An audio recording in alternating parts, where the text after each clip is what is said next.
नाजरीन अस्सलाम वालेकुम। IND टुडे न्यूज़ में आपका खैर मकदम करते हैं। आइए देखते हैं ये तफसीलात।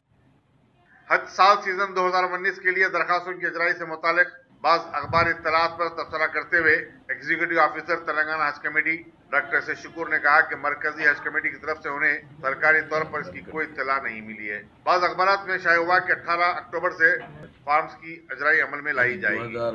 हज 2019 के दरखास्तें अप्लाई करने के लिए जो न्यूज़ व्हाट्सएप पर वायरल हो रही है, जिसमें तारीख बताई गई है कि 18 अक्टूबर से 17 नवंबर तक फॉर्म दाखिल किए जा सकते हैं।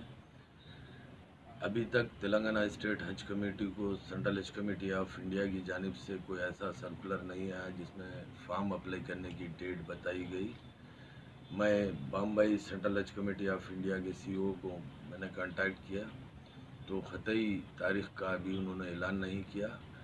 तो जब भी सेंट्रल हज कमेटी ऑफ इंडिया की जानिब से हमको इत्तला दी जाएगी बदरिया सर्कुलर, तो वो तारीख़ हम तमाम आदमीन को बदरिया मीडिया इंशाअल्लाह ताला इत्तला देंगे।